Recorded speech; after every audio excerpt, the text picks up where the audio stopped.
Nih. Dan Harun harus meletakkan ya keduanya tangannya di atas kepala kambing jantan itu. Ini di mana para orang-orang jemaah datang kepada imam membawa domba jantan, lalu mereka meminta ampun atas dosa-dosa mereka di hadapan para imam. Jadi bukan umat Katolik saja, Yahudi pun melakukan itu. Ya, terkait dengan keluaran pasal tentang sapi itu akan saya jawab di sesi berikutnya karena ini waktu tidak cukup. Pertanyaan kau terlalu banyak. Ya, pertanyaan kau terlalu banyak. Ya, jadi saya akan jawab di sesi berikutnya, Nandar. Terima kasih. Bubuk, RK Bubuk. Kalah PK, kalah debat, bubuk jeder kau. Orang pertanyaan saya aja belum dijawab. Udah RK. Udah saya jawab. Terima ya teman-teman ya.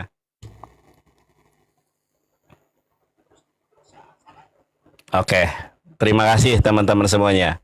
Ya, RK sama sekali tidak menjawab pertanyaan saya. Dia lari kepada pengertian takwa. Mohon maaf, kita di sini tidak membahas tentang takwa. Nanti melebar kemana-mana. Kita fokus kepada penghapusan dosa. Tolong dicari datanya. Kenapa di dalam iman Kristen kotoran sapi menghapus dosa? Coba di dalam narasi hadis. Dalam narasi hadis itu yang menghapus dosa bukan batu, tetapi ittibaur rasul. Sebagaimana di dalam sebuah atsar yang sahih, kita lihat teman-teman ya. Ini yang disampaikan oleh Umar bin Khattab radhiyallahu an. Sesungguhnya aku menciummu dan aku tahu engkau adalah batu yang tidak bisa memberikan mudarat atau bahaya. Ini ya. Sesungguhnya aku mencium dan aku tahu bahwa engkau adalah batu yang tidak memberikan mudarat bahaya. Tidak bisa pula mendatangkan manfaat. Seandainya bukan karena aku melihat Rasulullah SAW, maka aku tidak akan menciummu. Rawahu Muslim. Jadi yang menghapus dosa itu bukan batu. Karena batu Hajar Aswad tidak lebih mulia daripada seorang muslim. Seorang muslim yang beriman kepada Allah itu lebih mulia daripada Hajar Aswad. Hajar Aswad itu batu. Di hari kiamat. Nah, saudaraku, kita harus mendoakan para apologet hari-hari ini ya.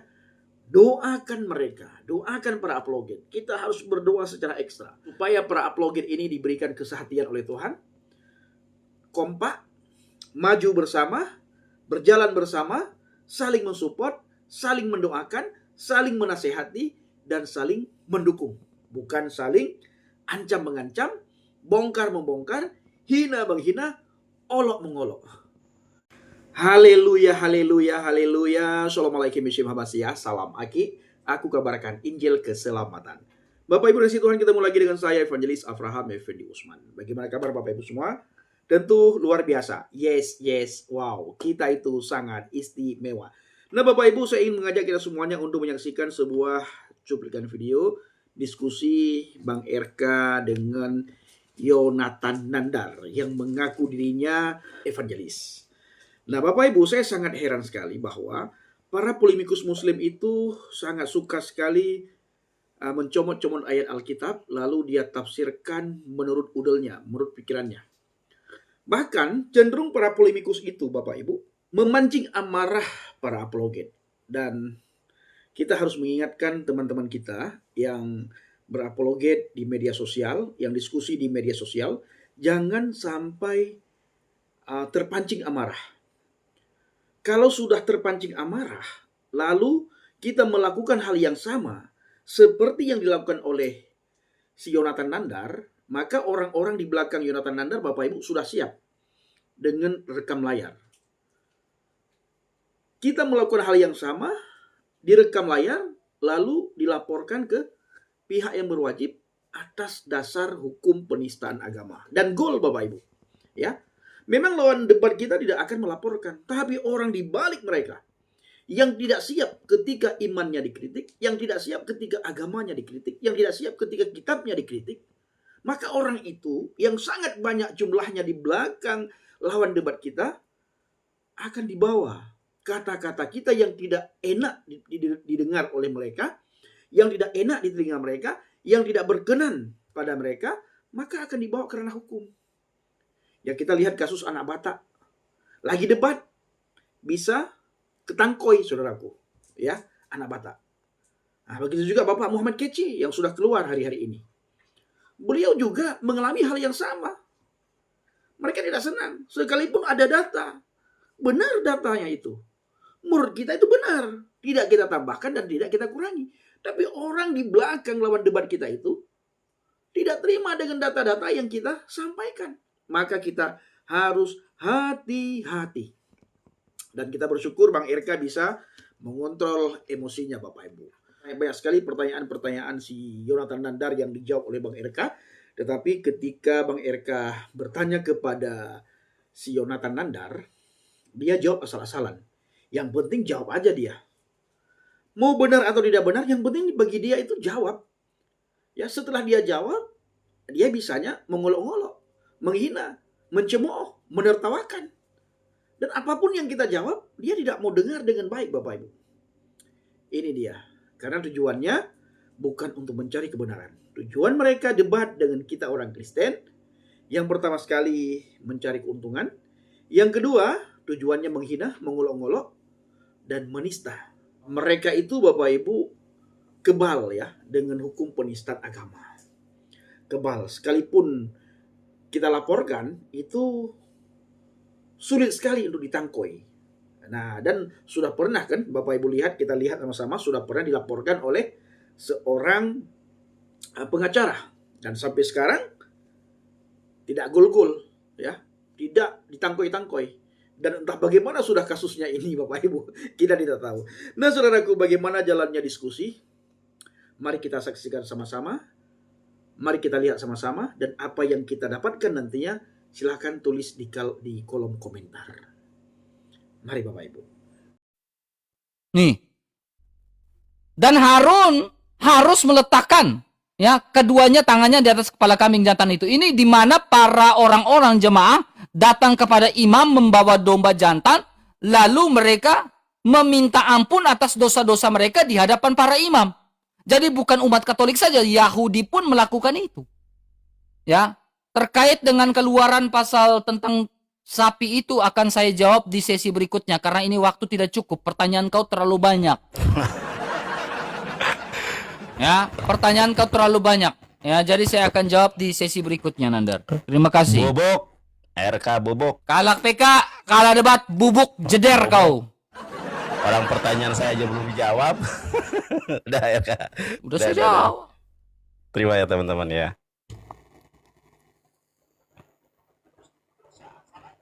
Oke, terima kasih teman-teman semuanya. Ya, RK sama sekali tidak menjawab pertanyaan saya. Dia lari kepada pengertian takwa. Mohon maaf, kita di sini tidak membahas tentang takwa. Nanti melebar kemana-mana. Kita fokus kepada penghapusan dosa. Tolong dicari datanya. Kenapa di dalam iman Kristen kotoran sapi menghapus dosa? Coba di dalam narasi hadis. Dalam narasi hadis itu yang menghapus dosa bukan batu, tetapi ittibaur rasul. Sebagaimana di dalam sebuah atsar yang sahih, kita lihat teman-teman ya. Ini yang disampaikan oleh Umar bin Khattab radhiyallahu an. Sesungguhnya aku menciummu dan aku tahu engkau adalah batu yang tidak bisa memberikan mudarat atau bahaya. Ini ya. Sesungguhnya aku mencium dan aku tahu bahwa engkau adalah batu yang tidak memberikan mudarat bahaya. Tidak bisa pula mendatangkan manfaat. Seandainya bukan karena aku melihat Rasulullah SAW, maka aku tidak akan menciummu. Rawahu Muslim. Jadi yang menghapus dosa itu bukan batu. Karena batu Hajar Aswad tidak lebih mulia daripada seorang muslim. Seorang muslim yang beriman kepada Allah itu lebih mulia daripada Hajar Aswad. Hajar Aswad itu batu. Di hari kiamat dimusnahkan oleh Allah Subhanahu wa taala. Ya, oleh kurcaci. Dan itu ada hadis yang sahih. Jadi bukan batunya, tetapi ketakwaan kita lah, ya, ittibaur rasul. Karena syarat diterimanya amal adalah yang pertama ikhlas kepada Allah, yang kedua mengikuti sunnah Rasulullah sallallahu alaihi wasallam. Ya, itu yang namanya ittiba. Sebagaimana disebutkan di dalam Quran surat Ali Imran ayat ke-31. Kul in kuntum tuhibunallah, kalau kalian mencintai Allah, fattabi'uni, ikuti Allah, ikutilah aku, kata Rasulullah. Yuhibbukumullah, maka Allah akan mencintai kamu, wa yaghfir lakum dunubakum, dan menghapus dosa-dosamu. Makanya Umar berkata, aku tahu kau ini batu, kau tidak memberikan manfaat dan bahaya. Kalau aku tidak melihat Rasulullah menciummu, aku tidak akan kemudian menciummu. Jadi mencium Hajar Aswad itu karena Rasulullah mencium. Mencium itulah yang menghapus dosa, bukan batunya. Batunya sama sekali tidak memberikan manfaat dan bahaya. Itu sudah saya jawab. Sekarang fokus jawab pertanyaan saya. Ya, pertama, kenapa kotoran sapi, kenapa tai sapi di dalam ajaran Kristen bisa menghapus dosa? Ya, tadi ayatnya sudah saya sampaikan nih. Ayatnya dicatat RK ya, Keluaran 29 nomor 14. Satu. Yang kedua, sebetulnya dosa yang dihapus, yang ditebus oleh Yesus, itu dosa asal atau dosa berjalan? Kalau dosa yang berjalan yang dihapus, kenapa orang Katolik dan orang Protestan itu kan ada yang namanya bilik pengampunan dosa. Kalau orang Katolik bersimpuh di depan romonya, memohon ampun dan mencurahkan segala dosanya kepada romonya. Kenapa harus meminta ampun? Bukankah sudah ditebus dosanya? Jadi dosa yang ditebus oleh Yesus itu dosa berjalan atau dosa asal? Kalau pilihanmu dosa asal, di mana Yesus mendeskripsikan dan menjelaskan tentang entitas dosa asal? Dua. Yang ketiga, ya, coba kau lihat di dalam Galatia 5 nomor 19. Siapa yang melakukan keinginan daging, ya, maka dia tidak akan masuk surga. Loh, katanya sudah ditebus. Kok siapa yang melakukan keinginan daging tidak bakal masuk surga, kata Paulus. Apa yang bisa menyebabkan masuk surga? Baca Galatia 5 nomor 22. Saya hafal betul.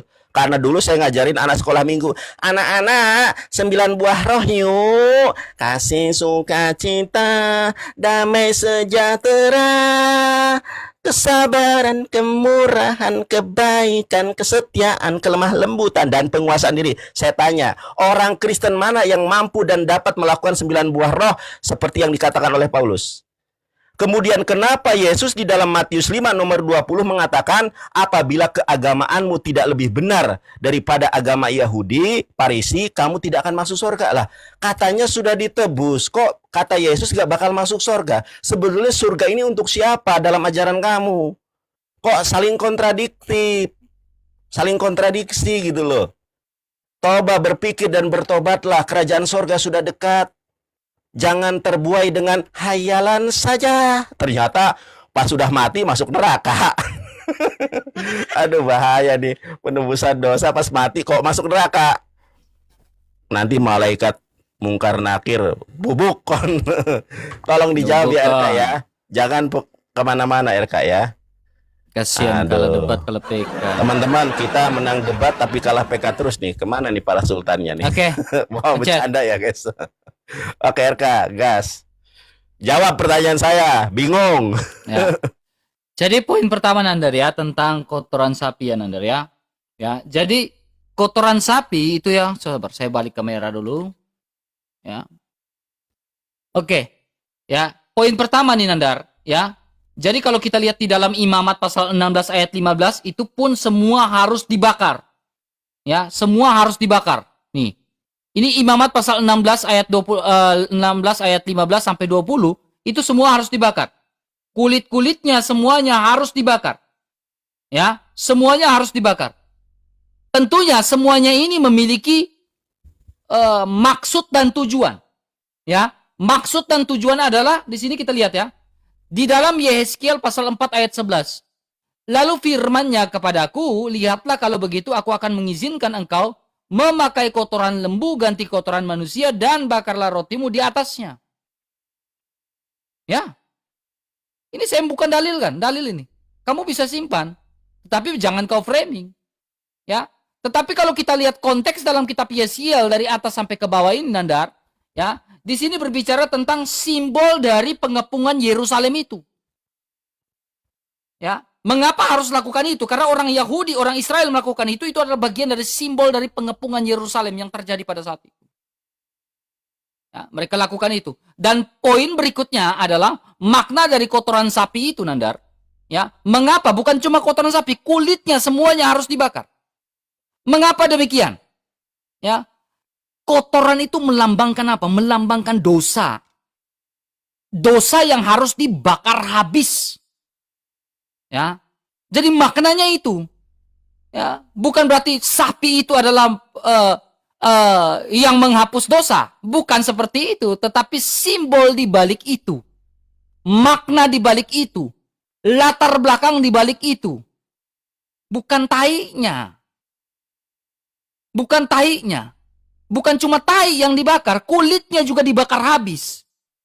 Semuanya dibakar habis. Nandar, kau tidak jawab pertanyaan saya tuh. Surat Al-A'raf ayat yang ke-26. Nih. Pakaian takwa ini apa? Ya. Kemudian poin kedua, pertanyaan saya kepada Nandar. Ya, pertanyaan saya kepada Nandar, nanti saya lupa, dicatat Nandar. Ya. Ketika Adam dan Hawa jatuh ke dalam dosa, apakah di dalam Tauratnya Nabi Musa menjanjikan agama Islam sebagai bentuk solusi atas dosa-dosa dan pengampunan manusia? Coba kau tunjukkan, Taurat mana yang menjanjikan Islam? Selepas Adam dan Hawa jatuh ke dalam dosa di dalam kitab Kejadian itu, apakah Allah memberikan solusi dan itu adalah agama Islam? Apakah adalah amal? Tidak ada. Tidak ada. Kau tunjukkan data kepada saya dalam Kejadian kalau solusi dari kejatuhan dosa manusia itu adalah Islam. Tidak ada, Nandar. Tidak ada. Sama sekali tidak ada. Kemudian poin berikutnya, poin ketiga saya jawab, agama yang benar. Jikalau kehidupan agamamu. Itu kan kita sudah bahas di diskusi sebelumnya. Di situ kan berbicara kata apa? Ya, tentang sebuah kebenaran. Tidak merujuk pada agama. Ya kan? Dalam bahasa Yunani menggunakan kata dikaiosune. Ya, kebenaran bukan agama. Jadi Nandar mau memelintir bahwa di situ adalah Islam. Ya. Nandar. Ya. Pertanyaan saya kepada kamu ini, Nandar. Pertanyaan saya kepada kamu ini, Nandar. Kalau batu itu tidak mendatangkan mudorot, lantas kenapa disuruh cium? Ingat, kalau batu itu tidak mendatangkan mudorot, lantas untuk apa dicium, Nandar? Untuk apa kau cium kalau batu itu tidak mendatangkan mudorot? Bahkan Umar awalnya tidak mau mencium batu itu kan? Tetapi karena Rasulullah mencium batu itu, maka Umar pun ikut mencium batu itu. Pertanyaan saya, Muhammad mencium batu itu karena tradisi pagan-pagan Quraisy ataukah perintah Allah? Jeder. Bahkan sebelum Muhammad menjadi nabi, batu itu sudah menjadi apa? Bagian daripada pagan-pagan Quraisy. Mereka pun tawaf di situ. Betul gak? Ya, jadi tolong kau perjelas itu, Nandar. Beberapa pertanyaan. Jadi harus jawab pertanyaan saya. Dicatat pertanyaan saya itu. Iya. Aduh, si RK udah macet si RK. Terima kasih, RK. Udah macet si RK. Ngomong nama gua aja udah salah kalau debat. Ya, RK macet Kak. Di mute Kak. Teman-teman, bagaimana iman Kristen tidak mampu dipertanggungjawabkan? Saya hanya bertanya, kenapa tai sapi menghapus dosa? Larinya malah ke Yehezkiel. Larinya malah mempermalukan kitabnya sendiri. Ini kan? Larinya malah ke sini. Yehezkiel 4:12. Makanlah roti itu seperti roti jelai yang bundar dan engkau harus membakarnya di atas kotoran manusia.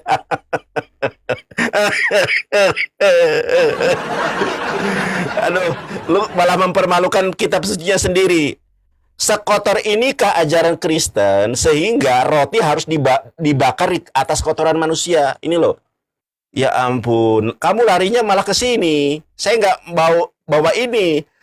Harus membakarnya di atas kotoran manusia yang sudah kering di hadapan mereka. Aduh, sebetulnya saya nggak bahas ini. Kamu kenapa lari ke sini? Kamu kenapa mempermalukan dirimu dan umat Katolik dan umat Protestan? Malah bahwa Yehezkiel. Saya nggak bertanya itu, saudaraku. Yang saya tanya, kenapa dalam imanmu kotoran sapi, tai sapi menghapus dosa gitu loh? Kalau kotoran Yesus menghapus dosa, oke lah itu iman ya. Ini kotoran sapi loh. Apa bedanya kamu dengan agama Hindu di India? Kalau kotoran sapi menghapus dosa. Ya ini saya tanya ini. Oke, mana tadi? Nah ini kan RK yang gua tanya itu ini bang. Kenapa kamu terdiam? Ini loh. Keluaran 29 nomor 14. Ya, ini loh. Ini saya bacakan ya. Dan daging lembu, lembu itu sapi, jantan muda itu kulitnya dan kotorannya harus engkau membakarnya dengan api di luar perkemahan. Itulah persembahan penghapus dosa, jederkon. Ini kenapa tai sapi menghapus dosa? Jawabannya ngambang kemana-mana. Terus pertanyaan yang utama nggak dijawab. RK, coba kau renungkan, coba kau pikirkan. Yesus itu menghapus dosa mana? Dosa asalkah? Ya, atau dosa yang berjalan? Kalau dosa berjalan, kenapa orang Kristen masuk neraka kalau dia tidak mengikuti keinginan roh? Nggak dijawab. Dosa Yesus sekali lagi, mohon maaf, Yesus menghapus dosa, itu dosa mana yang dihapus? Dosa asalkah atau dosa berjalan? Kalau dosa berjalan, kenapa kata Paulus kalian masuk neraka kalau mengikuti keinginan daging? Karena Rasul Paulus mengatakan yang masuk sorga yang mengikuti 9 buah roh. Kasih, sukacita, damai sejahtera, kesabaran, kemurahan, kebaikan, kesetiaan, kelemah lembutan, dan penguasaan diri. Saya yakin ratusan orang Kristen yang nonton belum tentu hafal. Saya orang Islam hafal 9 buah roh. Oke, kata Paulus, coba baca Galatia 5, 21, 22 itu. Kemudian, kalau Yesus menghapus dosa asal, kenapa terucap dari mulut suci Yesus di dalam Matius 5 nomor 20, kalau keagamaanmu tidak lebih benar dari orang Farisi, dari orang Yahudi, kalian tidak akan masuk surga. Yesus mengucapkan itu di depan ke-12 muridnya. Loh, kok bisa? Ternyata syarat untuk masuk surga itu harus lebih baik amal perbuatannya dari orang Yahudi. Oke, kamu tanya tentang libasun, ya, tentang pakaian takwa. Di dalam sebuah hadis yang sahih, Rasulullah sallallahu alaihi wasallam bersabda, "Innallaha la yanduru ila suwarikum wa amwalikum, walakin yanduru ila qulubikum wa a'malikum." Itulah pakaian takwa. Apa artinya? Allah Subhanahu wa taala tidak pernah melihat kepada rupamu, baik kau cantik ataupun jelek, Allah nggak lihat itu. Allah tidak pernah melihat kepada hartamu, mau hartamu miskin atau harta kaya, tidak, Allah tidak melihat itu. Walakin yang duru, tetapi Allah yang duru, Allah melihat ila qulubikum wa a'malikum. Allah melihat kepada hati dan ketakwaanmu, melihat hati dan amal perbuatanmu. Itulah pakaian takwa, saudara. Jederkon. Oke, ini penjelasan saya dikonfirmasi. Ya, ini pakaian takwa itu adalah pakaian batin yang merupakan ketakwaan itu sendiri. Ya, yaitu dengan menghambakan diri kepada Allah. Jederkon. Sekarang jawab pertanyaan saya. Semua pertanyaanmu sudah saya jawab. Tolong jawab pertanyaan saya.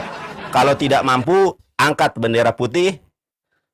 Oke, pasti bingung lagi. Gak, gue udah siapin Aduh. data. Oke, terima. Bingung dia. Baru tanya. Nih, Nanda. Udah terima dulu. Gak, gue. Ya, diam, mute.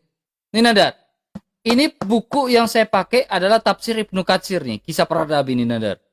Ya, nih. Nadar bawa dalil website. Kasihan Nadar ini. Nih. Ya, adapun pakaian yang dikenakan oleh Adam dan Hawa, ini halaman 75 ya. Ya. Untuk pertama kalinya turun ke dunia berasal dari bulu domba. Jadi Nandar ini mau melebihi Ibnu Katsir. Jadi yang disampaikan Nandar itu karang bebas.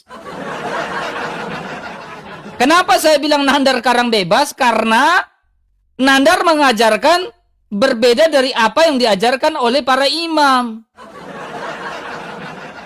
Ini Nandar, Ibnu Katsir. Yang dikenakan oleh Adam dan Hawa adalah pakaian dari bulu domba.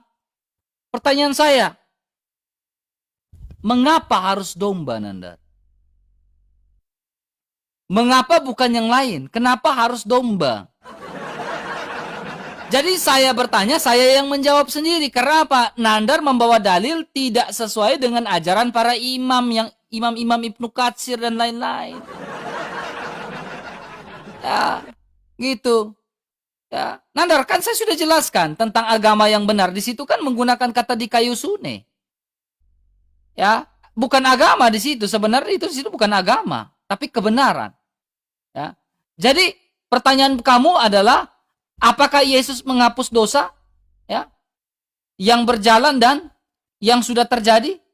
Yesus mengatakan, ya, yesterday, today, forever, Jesus is the same. Kenapa saya bilang begitu? Kemarin, hari ini, selamanya Yesus akan tetap sama. Ya, Dia menghapus dosa kita, Dia mengampuni dosa-dosa kita. Ya, di dalam kitab 1 Yohanes mengatakan apa? Ya, dan Ia adalah pendamai bukan untuk satu dosa manusia saja, tetapi dosa seluruh dunia. Jadi ketika Yesus sudah terpaku di atas kayu salib, orang yang percaya kepada Dia, Tuhan, Engkau terima kasih, Engkau telah mati di atas kayu salib untuk mengampuni dan menebus dosa-dosa saya. Manusia masih jatuh ke dalam dosa enggak? Masih bisa jatuh ke dalam dosa. Makanya diperlukan imam. Ya, diperlukan imam. Yohanes pasal 20. Nih. Makanya saling mengampuni satu sama lain dan perlu pemimpin di situ. Nih. Yohanes 20 ayat yang ke-21. Nih. Maka kata Yesus sekali lagi, damai sejahtera bagi kamu, sama seperti Bapa mengutus aku, demikian juga aku sekarang mengutus kamu, mengutus para rasul ini. Ya, para murid. Dan sesudah berkata demikian, Ia mengembusi mereka dengan berkata, terimalah Roh Kudus. Jadi yang diutus oleh Yesus itu menerima Roh Kudus. Lalu ketika orang percaya menerima Roh Kudus, mereka punya apa? Kuasa untuk saling mengampuni. Jikalau kamu mengampuni dosa orang, dosanya diampuni. Dan jikalau kamu menyatakan dosa orang tetap ada, dosanya tetap ada. Jadi para rasul memiliki kuasa. Kuasa untuk melepaskan pengampunan karena atas dasar mereka adalah rasul Kristus yang dihembuskan oleh Roh Kudus. Jadi ketika kita mau saling mengampuni, kita punya pemimpin di gereja. Kita datang, sama seperti para orang Yahudi, mereka datang pergi ke imam. Mereka bawa kurban terbaik. Mereka pergi ke Gazan. Mereka pergi ke seorang imam. Bukan imam, mereka pergi ke seorang imam lalu meminta ampun di situ. Jadi bukan cuma orang Katolik yang melakukan itu, orang Yahudi pun melakukan demikian. Jelas ya, Nandar? Jelas toh? Ya. Jawaban saya jelas kan, teologis sekali kan? Terlalu gampang, Nandar, ya, terlalu gampang. Nah, Nandar, pertanyaan saya tidak kau jawab tadi. Tunjukkan di dalam Taurat, ya, tunjukkan dalam Taurat bahwa agama Islam adalah solusi atas dosa-dosa manusia. Di mana dasar Tauratnya? Jangan kau kabur, kalah debat, kalah PK, memalukan. Aduh. Makasih. Gak si RK, gak si Robert. Bubuk. Bubuk kau, Nandar, jeder. Nih teman-teman ya, terima RK. Kacamatanya, Nandar, miring. Kenapa? Oke teman-teman, di mute RK ya. Yang dia tanya, apa itu libasu takwa? Apa itu pakaian takwa? Yang kamu tanya bukan pakaian Nabi Adam. Aduh, ya ampun. Makanya kalau baca ayat, sebelum bertanya itu baca ayatnya dulu. Coba kau baca tuh Quran surat Al-A'raf ayat ke-26. Ngaco. Aduh, nih. Oke. Ya, kau lihat ini. Kau baca baik-baik ayatnya, ya. Kau baca baik-baik ayatnya, apa yang disapa di sini siapa? Hai anak Adam, bukan Adam. Aduh.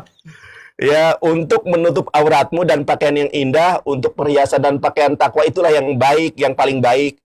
Kau bertanya tentang apa ini? Pakaian Nabi Adam atau pakaian takwa yang kau tanya? Yang kau tanya kan pakaian takwa, itulah yang paling baik. Malah pakaian Nabi Adam yang dia jawab. Kamu tanya itu libasu takwa, bukan libasun Adam. Makanya belajar bahasa Arab. Kalau gua ngomongin Torak, gua pakai bahasa Ibrani. Lah lu udah salah. Udah salah, gede lagi suaranya. Oke, teman-teman, kita lihat ya ini ya. Bahkan kata dia bulu domba, ini bulu burung RK. Tuh, bulu burung. Ini. Oke, kita lihat lagi nih. Ya, kamu tadi mengatakan tafsir Ibnu Katsir. Teman-teman, nah ini nih.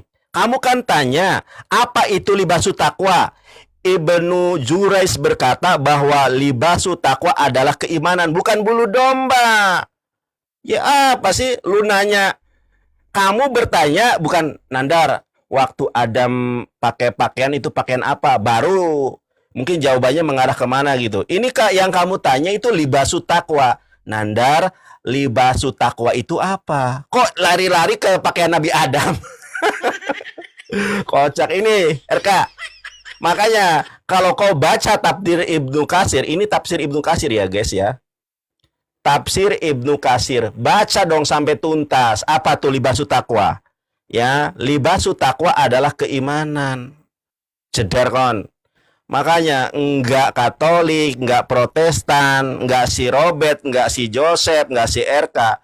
Lain ditanya, lain dijawab. Bertanya saja enggak nyambung, yang saya tanyakan malah, aduh. Nih RK, kalau masalah cium-mencium, saya tanya nih. Kenapa orang Protestan dan orang Katolik itu mencium batu kaki Yesus? Batu jejak kaki Yesus kenapa dicium? Tuh, di Yerusalem tuh. Tuh. Ini batu jejak kaki Yesus dicium tuh. Aduh, bokongnya nih, bohai ini. Tuh. Oke. Tuh, dicium batu jejak kaki Yesus. Ini siapa yang nyuruh saya tanya? Kenapa setiap orang Protestan dan orang Katolik ketika berziarah ke Israel, telapak kaki Yesus dicium? Siapa yang nyuruh? Oke, saya tunjukkan lagi Katolik. Ya, nih di YouTube saya ada. Aduh, si RK ini lari kemana-mana nih.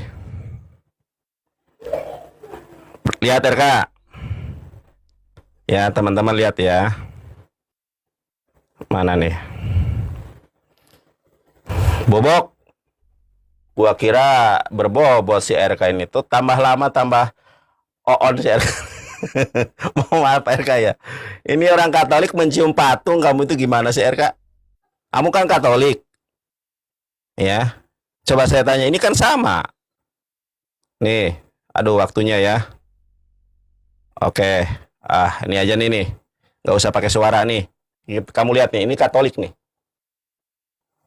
Tuh. Tuh, ini orang Katolik ini. Patung Yesus dicium itu. Ini menghapus dosa juga. Oke. Ini saya belum bertanya lanjutan. Itu saja, tolong jawab pertanyaan saya itu. Yang diampuni, yang dihapus dosa oleh Yesus itu adalah dosa asal atau dosa berjalan. Kalau dosa asal, di mana Yesus menjelaskan tentang dosa asal? Kalau yang berjalan, kenapa kamu harus mengampuni, harus meminta ampun kepada romomu, iya kan? Kemudian ini menurut Paulus, Roma 6:23, upah dosa adalah maut. Kenapa orang Kristen masih mati? Katanya upah dosa adalah maut. Cederkon, bobok. Gak tega. Gak tega saya menandar ini, kayaknya Aduh. gak ada ilmunya ini. Aduh, Nandar. Ya gak ada ilmu lu, ditanya apa, bertanya aja salah. Libasu takwa katanya pakaian domba, kata siapa? Aduh. Si RK libasu takwa katanya pakaian domba, ngawur kamu. Pencet. Oke, jadi kayak Nandar ini keliwat on ini, maaf Nandar. Gak ada ilmunya. Tapi saya selalu membawakan dalil dan data nih Nandar ya. Ya, saya jawab dulu pertanyaan kamu ya. Kenapa harus ke Romo dan lain-lain. Tadi saya sudah menunjukkan dalil di dalam Yohanes pasal 20 di mana Yesus mengutus para rasul. Ya, dan ketika para rasul diutus, ya, saya mengambil ini buku. Saya selalu berdiskusi itu menggunakan buku Nandar. Namanya The Apostles. Ya, ISBN ya. Saya selalu ilmiah, Nandar. Dalam terang ini, ya bagaimana dia yang bangkit menganugerahkan kepada para murid karunia Roh Kudus yang menjadi daya kekuatan untuk mengampuni dosa. Jadi 12 rasul adalah tanda paling jelas dari kehendak Yesus atas panggilan perutusan gereja. Ya. Jadi ketika para rasul diutus, mereka mendirikan gereja, dan gereja yang didirikan di atas para rasul ya memiliki kuasa, ya, kuasa pengampunan untuk melepaskan pengampunan. Karena apa? Yesus sudah janjikan di dalam Yohanes pasal 20. Nih, berhubungan yang tadi nih. Jikalau kamu mengampuni dosa orang, dosanya diampuni, dan jikalau kamu menyatakan dosa tetap ada, dosanya tetap ada. Jadi para rasul memiliki kuasa untuk mengampuni dan melepaskan pengampunan. Ya, punya kuasa. Ya, dan gereja yang dibangun di atas dasar para rasul, ya, nanti saya tunjukkan dalil eklesia, eskatologi dalam eklesia itu seperti apa. Ya, memiliki kuasa.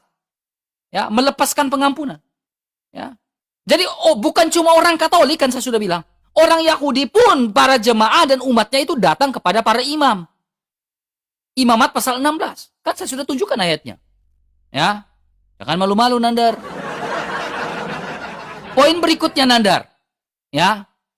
Agama tentang dalam, kamu nggak jawab pertanyaan saya. Di dalam Taurat, apakah solusi ketika Adam dan Hawa jatuh ke dalam dosa itu adalah agama Islam? Tidak kau jawab. Ternyata bukan Islam yang dijanjikan. Allah tidak pernah memberikan solusi dalam Taurat itu bahwa Islam yang dijanjikan, kagak ada. Makanya si Nandar kagak mau jawab dari tadi.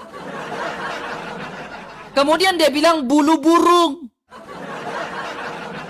Ketika Nandar mengatakan pakaian yang dikenakan oleh Adam dan Hawa dan anak-anaknya, ingat, Adam dan Hawa dan anak-anaknya adalah bulu burung.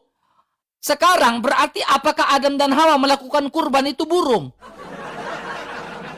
Bulu burung itu dicabut lalu dikenakan, dipakai, menjadikan sebuah pakaian gitu. Ya, apakah seperti itu? Berarti ajaran dari Islam ini berbeda dengan ajaran dari Nabi Musa. Karena yang disembeli adalah burung. Dan yang dikenakan pakaian adalah bulu burung.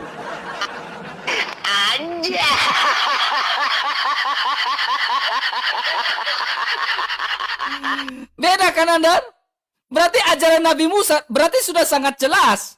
Ya, ajaran Nabi Musa berbeda dengan ajaran Islam. Yang dikenakan oleh Adam dan Hawa itu adalah apa? Pakaian keselamatan, Nandar. Nih, saya selalu pakai dalil, Nandar, nih. Yesaya 61 ayat 10. Aku bersuka cita dalam Tuhan, jiwaku bersorak-sorai dalam Allahku, sebab ia mengenakan pakaian keselamatan padaku. Di sini berbicara tentang apa? Menurut buku yang saya pakai nih, Yesus Kristus Tuhanku, ya, John Walford nih. Ya.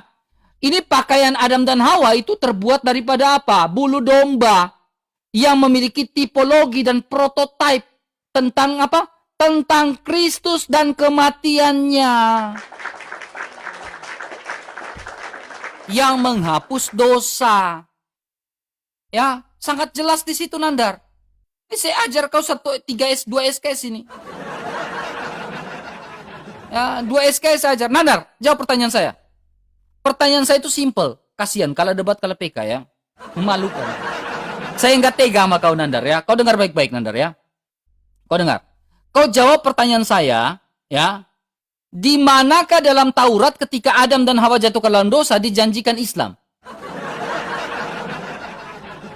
Kalau ada detik ini, menit ini juga saya masuk Islam, ya. Sebagai solusi atas keselamatan dan pengampunan dosa-dosa manusia, ya. Pasti kagak dijawab lagi nih, Bre. Baik, oke, gas. Oke, terima kasih. Pencet, jangan bengong. Udah gue. Nah, saudaraku yang kasih Tuhan, para pencinta jelah bahagia dan para pengikut Kristus yang setia, bagaimana tanggapan kita semua setelah kita sama-sama melihat, menyaksikan cuplikan video tadi? Silakan tulis di kolom komentar dan mari kita benar-benar mempergunakan komentar kita dengan bijak, komentar kita dengan baik. Nah, saudaraku, kita harus mendoakan para apologet hari-hari ini, ya.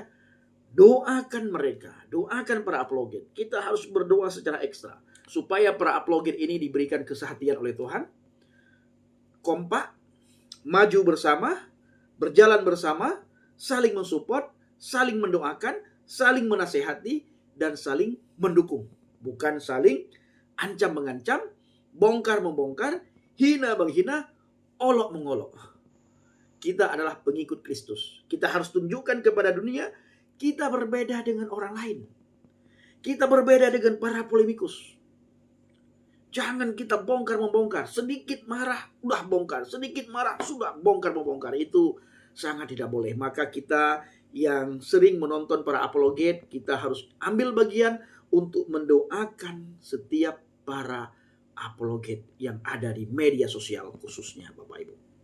Oke, saudaraku semuanya, di akhir video saya tidak pernah lupa mengajak kita semua supaya kita tetap berdiri teguh di atas pondasi iman yang benar. Berpegang teguh pada Alkitab. Terima kasih. Shalom alaikum bishim Hamasiah. Salam Aki. Aku kabarkan Injil keselamatan. Bapak Yahweh bishim Adonai Yesus Hamasiah. Ruah Kodes memberkati kita semua. Haleluya. Amin. Salam murtadin. Terima kasih.